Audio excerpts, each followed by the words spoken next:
Hey everyone, welcome back. Today's video features the 4 cards I made using the Flavor of the Month card kit by Scrappin' for Less. And this kit is for the month of February. I'm just going to quickly go through the contents of the kit. Really quickly, I won't even go into the collections. So each kit contains 6 different colors of cardstock. They're usually MFT cardstock, so they're really good quality. And then with the 6 colored cardstock, you also get 2 of the Neenah 110-pound cardstock. The kit also contains 4 collections, and in each collection you get a small stamp, several pieces of patterned paper. They're usually double-sided, and then ephemera or an embellishment, and also some sequins. So there's a quick peek at all of the 4 collections. Now I am a Banana Split subscriber, so I get an extra bag, and this is my extra bag for this month. You usually get a die, a stamp, some embellishments, and then some sort of a coloring medium.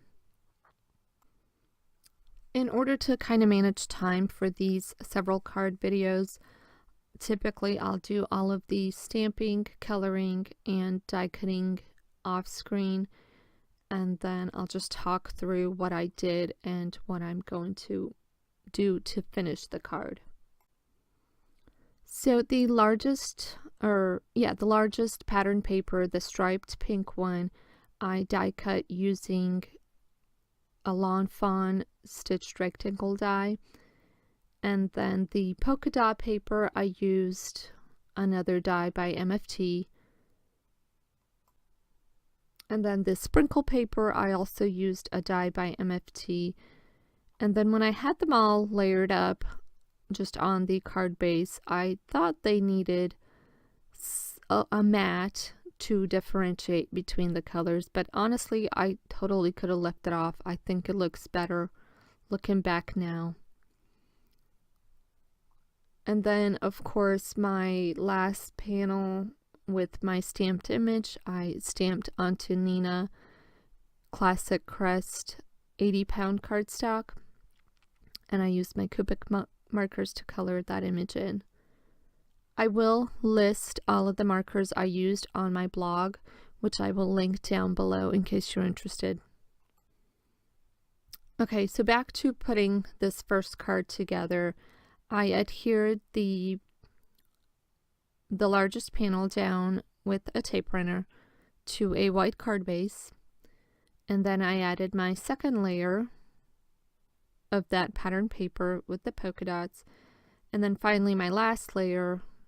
And I took a piece of cardstock and lifted up just one edge so that it kind of sits flush against the other layer, if that makes any sense.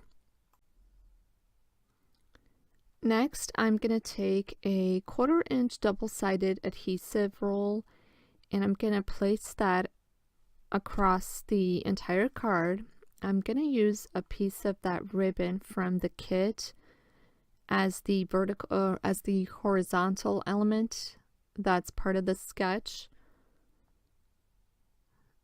So once I have that adhesive adhered down, I'm just going to take the ribbon strip that I've already cut and add that to the top of my card, and then I can just trim off any excess.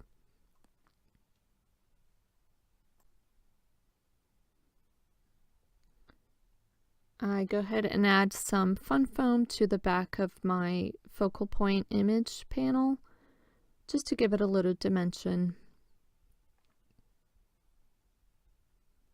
And then I can work on the sentiment. I'm using a strip of Neenah 110-pound cardstock, and I've stamped the sentiment down, and then I'm just going to use my scissors to trim that up.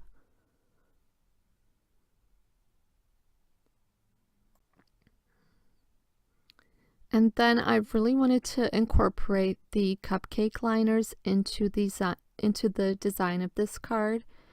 And so I'm just cutting tiny little strips off from one of the liners and using it to create a bit of an embellished sentiment strip.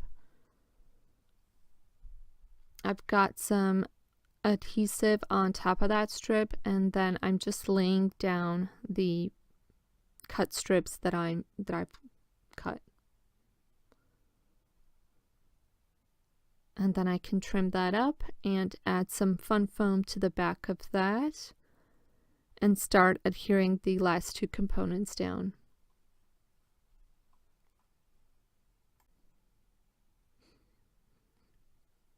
And then I'll add a little bit of liquid adhesive to the back of that and add the sentiment strip.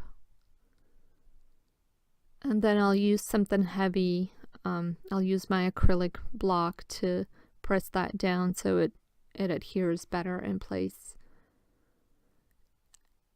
So for this next part, I really wanted to incorporate the whisk die from the extra bag that I got as a Banana Split subscriber.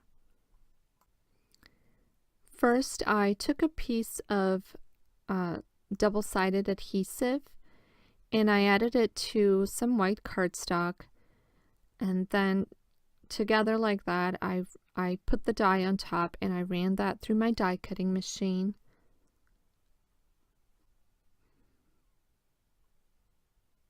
So here I'm just popping out the little inset pieces.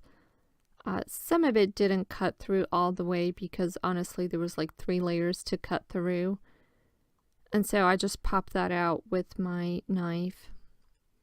I'll take the glitter that was part of the kit and I'll just sprinkle that all over the entire die cut. And then with my tweezers, I'll just dip that back into the glitter, and then I can turn that paper over and kind of burnish the glitter on.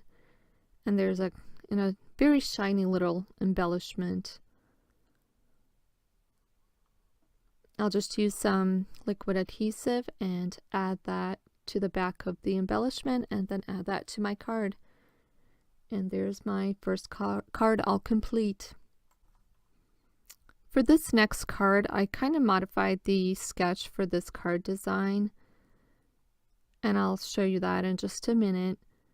But first, I'm gonna work on the sentiment, and like I said, I've done all the die cutting beforehand, the stamping and the coloring, and now I'm just putting the cards together.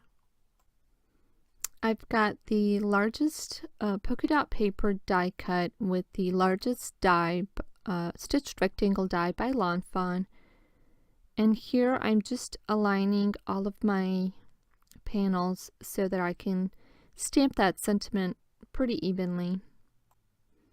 I've got everything lined up in my MISTI to kind of help me stamp out that sentiment as straight as possible.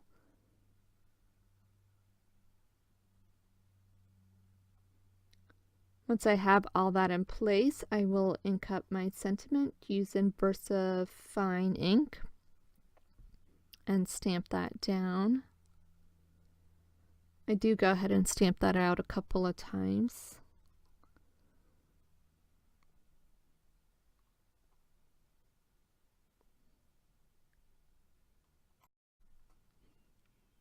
The second panel I die cut also using the largest die by Fawn, and then I just trimmed it up according to the sketch. I'm going to use some liquid adhesive to put that in place.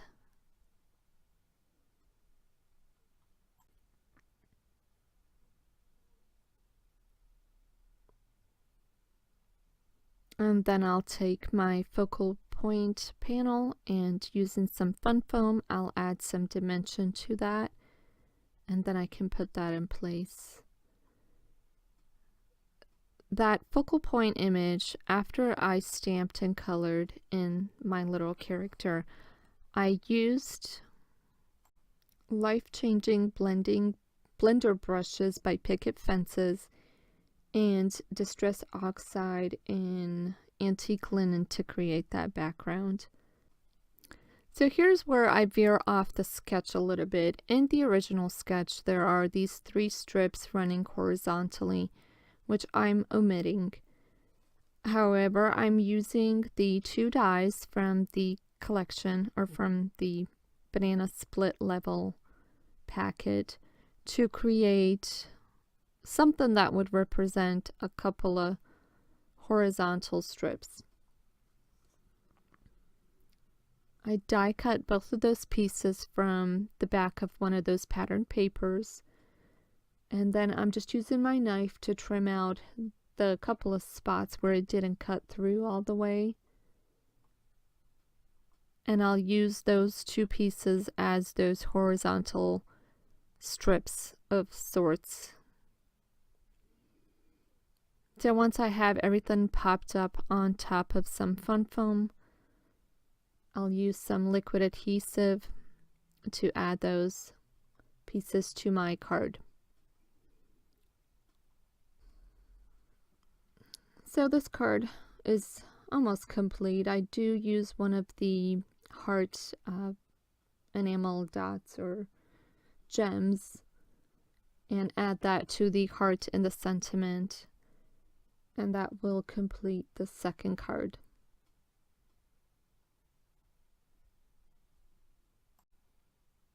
For card 3, I'm using collection 3, and I'm going to follow sketch number 3. For this card, I wanted to create a 1-layer stamped image of 3 pies. And to do that, I'm going to do a little bit of masking, and I'm using the full adhesive paper. So I've got one of the pies stamped on that note, and I can just fussy cut that around, and I just need one. I've also got one of the pies stamped out in the forefront, or what would be in the forefront of this image. And once I cut that mask out, I'm just going to place that right on top, and then I'll stamp out my next 2 pies, and I'm kind of shifting the pies just up a little bit, so from your point of view it looks like they're sitting further back. And I just needed 1 mask, so that's all I made.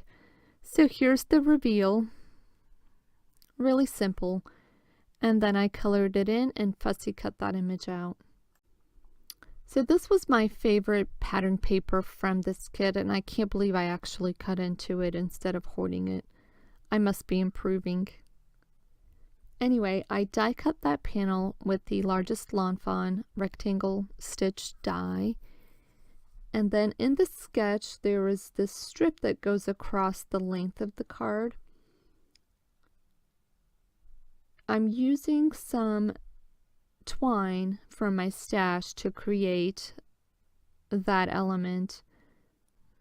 I've just secured a piece of it to the back of the card with some Scotch tape, and then I wrapped it around several times and secured it with another piece of Scotch tape. So the next piece of pattern paper that I die cut using, I believe this was an MFT stitched rectangle die. I'm going to use some fun foam to create a little bit of support on either side of the twine, and that just kind of helps to support it so it sits neatly across the panel. This next layer that I've got die cut, I've used a Gina Marie Fishtail banner die. I think that's what it's called. I wanted to sort of dress it up a little bit, so I took the couple of squiggly lines that were in the stamp set, and I'm using Versamark to stamp out some of those squiggly lines just to give it some texture. The sentiment I'm using is from the stamp set, and it says Hi Cutie Pie, and I'm just using Versafine ink and stamping that onto a piece of craft cardstock. And then I can just use my scissors and trim that up.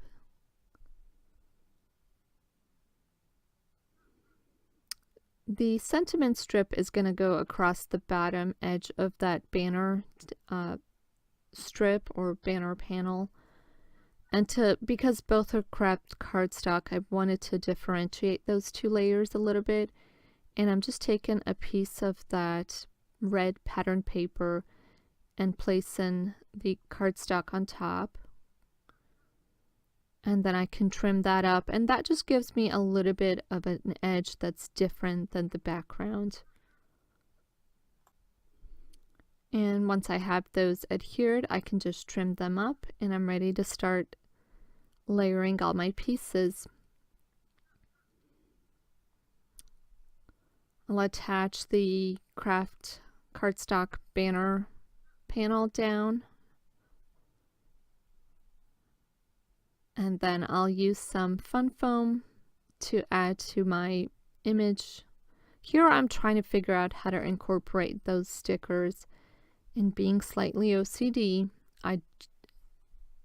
these shades of those two colors, the craft cardstock and that sticker, were different, and I just couldn't figure out how to incorporate it. So I changed my mind. I just leave this card as is.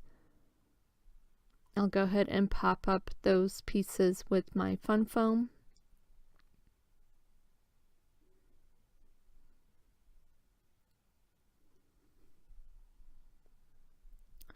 And throughout the video, I guess you'll reaching for different types of adhesive between liquid glue or tape runner. And I think, like most crafters, there's no rhyme or reason. It's whatever's within proximity. Okay, so I cannot tie a bow to save my life, and eons ago someone gave this, I think it's actually called a bow maker, to me, and it's been a lifesaver. So I pulled that out and I tied a little bow for the card, and I just used a glue dot to secure it. Okay, so we're finally at card 4, and this was my absolute favorite stamp from this kit. I think partially because I'm a preschool teacher, and If You Give a Mouse a Cookie is definitely a story I'm familiar with, and I've read it many, many times to my kids. And so this was just so special for me, I think. Anyway, I used the craft cardstock, and I've colored it in with my Faber-Castell Polychromos pencils, and I did color him in exactly like from the book. Then I've used an MFT oval stitch die to die cut that panel out. And then I've got all my other pieces die cut, and I'm ready to start assembling. The largest panel was cut using the Fawn stitched rectangle die. And then that little strip with the cookies, I believe I used the same die, except I just trimmed it up according to what the sketch. I'm using some Love from Lizzie peel-offs to kind of separate that border. First I'm going to work on the sentiment, and I've pulled out a stitched fishtail banner die. This is a solid die that I'm going to use, and here's what not to do. I'm going to try to stamp the sentiment out first, and then die cut the sentiment out, and that just kind of goes wonky really fast. I'm trying to use a temple that I created to help me, which is futile. It just fails. And so off screen, I do it the way I'm giving you advice to do.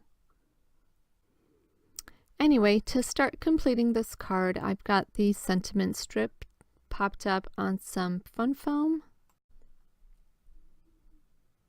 I'll take my panels that I've already got adhered and start adhering them down to a white card base. I've also have the main focal point panel. I've got that popped up on some fun foam, and then I can just peel the backing off and adhere that down in the center.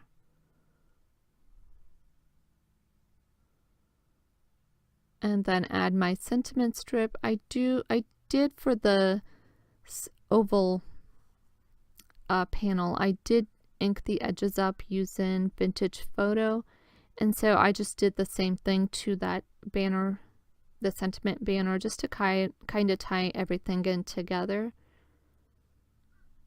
And then in the sketch there are a couple of embellishments off to the right bottom corner. So I'm cutting out a plate of cookies and some milk, which is one of the pattern papers, and I'm gonna pop those on there, and that will actually, I do add a couple of more of those crystal hearts.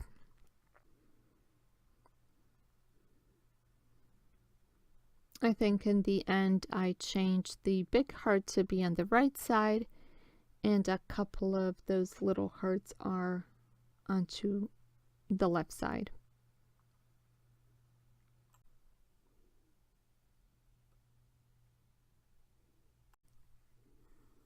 So here's a quick look at all of the cards that I made using this kit.